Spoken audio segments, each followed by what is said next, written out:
Olá pessoal, negação da condicional. A negação de se A, então B, é A e não B. Então como é que funciona? Eu mantenho o valor da primeira, mas eu troco o valor lógico da segunda. E agora eu conecto utilizando uma conjunção. Fica A e não B.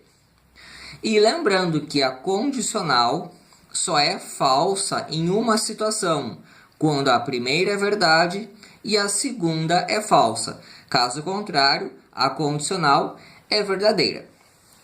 Vejamos alguns exemplos aqui. Então, começando com este daqui, ó. Se está chovendo, então levo o guarda-chuva. Então, o que eu tenho? Eu quero negar isso daqui. Como é que funciona? Eu mantenho a primeira, está chovendo.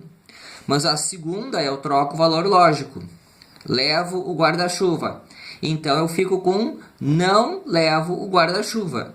E eu conecto agora utilizando a conjunção, que é o e.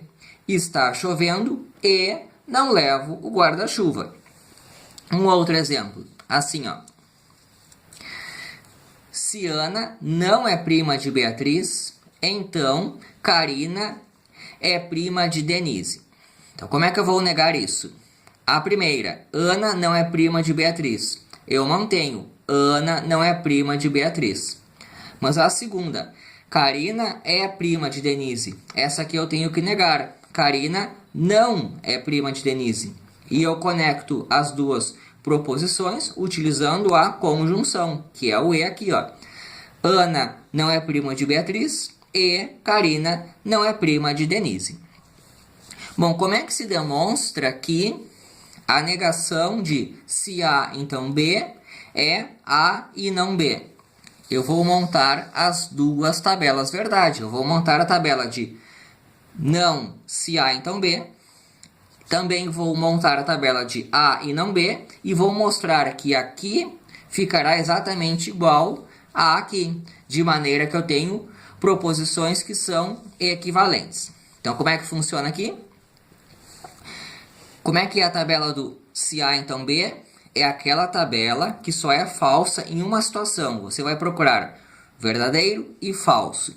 Isso aqui é a única situação em que a condicional é falsa. Caso contrário, ela é verdadeira. Então, aqui vai dar tudo verdade. Só é falsa no caso VF. Aqui eu tenho a negação. Então, negar é trocar o valor lógico. O V fica F, o F é V. Então, agora eu troco o valor lógico porque eu estou negando. Então, eu cheguei aqui. Agora eu vou fazer este processo aqui.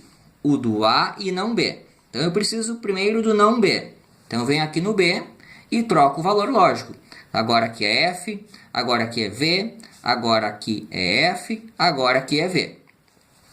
Agora eu preciso do A e não B. Então, relembrando como é que funciona a tabela aqui da conjunção. Então, nós já tivemos uma aula em específico para isso, em que se viu que a conjunção só é verdadeira quando as duas forem verdadeiras. Caso contrário, ela é falsa. Então, eu vou procurar V e V. Bom, eu estou falando de A e não B. Então, eu vou olhar apenas para cá e para cá. Então, ignora aqui a parte do meio. Se aparecer V e V, eu assinalo como V. Caso contrário, é falso. V e F é falso. V e V, aqui está a situação. É a situação em que a conjunção é verdadeira, quando eu tenho V e V. Aqui tem F, então é F. Aqui tem F, então é F também. Só é verdade na situação V e V. Olha só, F, V, F, F. F, V, F, F. São proposições com os mesmos valores lógicos. Então, elas são equivalentes. Ou seja, acabei de demonstrar que vale o que foi afirmado aqui. A negação de se A, então B, é A e não B. E é isso aí.